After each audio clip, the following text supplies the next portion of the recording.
समझता हूँ कि आइला मोहम्मद लिखने से या कोई पोस्टर लगाने से किसी की शायद ना तो आस्था कोई प्रभावित होती है और ना ही कोई गलत मैसेज जाता है।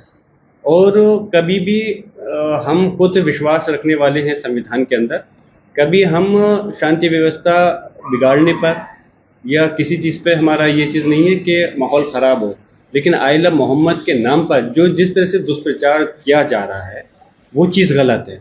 हमारी आस्था है, हम मोहब्बत करते हैं और करते रहेंगे, इसमें क्या गलत है। बुलडोजर कार्रवाई हो रही है बरेली के अंदर, किस तरह देखते हैं?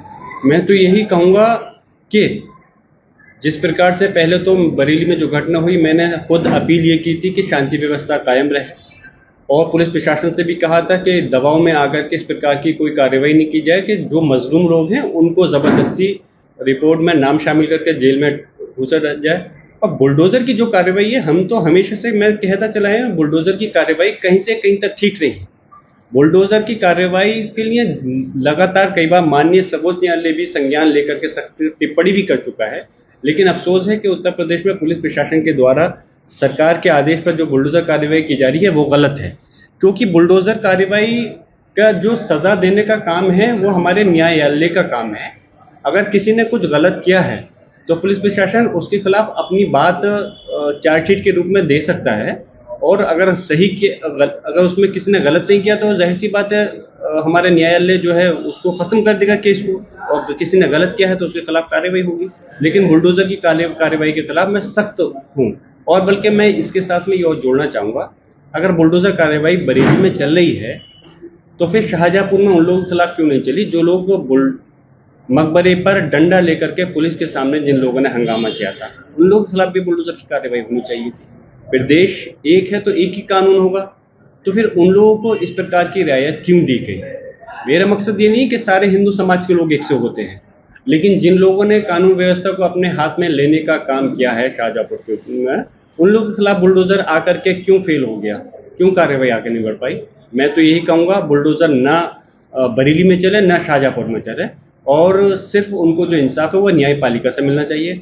लेकिन अगर बुलडोज़र बरेली में चलाने का प्रयास किया जा रहा है तो वो बुलडोज़र हम उम्मीद रखते हैं कि शाहजहाँपुर में भी चलना चाहिए।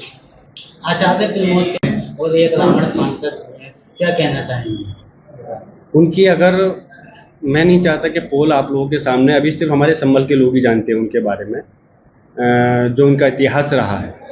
अगर मैंने उनके बारे में कुछ कह दिया तो बात बहुत दूर तक जाएगी और सारे लोग उनकी असलियत को जान जाएंगे, इसलिए मैं उनके बारे में ज़्यादा टिप्पणी नहीं करना चाहता। लेकिन ये ज़रूर कहूँगा कि अगर उन्होंने इस प्रकार के अल्फाज का इस्तेमाल किया है, जैसा कि अगर मेरे लिए क्या है, अगर उनको हक और सच के रास्ते पर चलने के लिए अगर उनको मैं उसमें नज़र आ रहा हूँ तो यकीनन वो उस चीज़ में मुझे देख रहे होंगे। लेकिन जिस तरह से पिछली बार मेरे मीडिया के भाई ने भी उस समय मुझसे एक सवाल किया था कि उन्होंने कहा था कि वो आतंकवादियों के भाई हैं।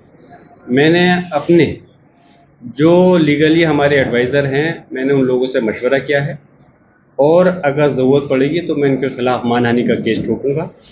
और रही बात उनको ऐसा महसूस होता है कि मैं उन लोगों का भाई हूँ, उनको अगर ये इस देश के अंदर 40 करोड़ मुसलमान अगर उनको आतंकवादी नज़र आते हैं तो मैं उनका भाई हूँ।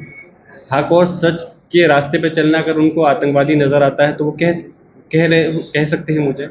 लेकिन मैं इस देश के, अफसोस इस बात का है, जो इस देश की पंचायत, जो सबसे बड़ी पंचायत है संसद, उसका सदस्य हूँ मैं, और उसके ऊपर इस प्रकार की टिप्पणी करना एक दुर्भाग्यपूर्ण है।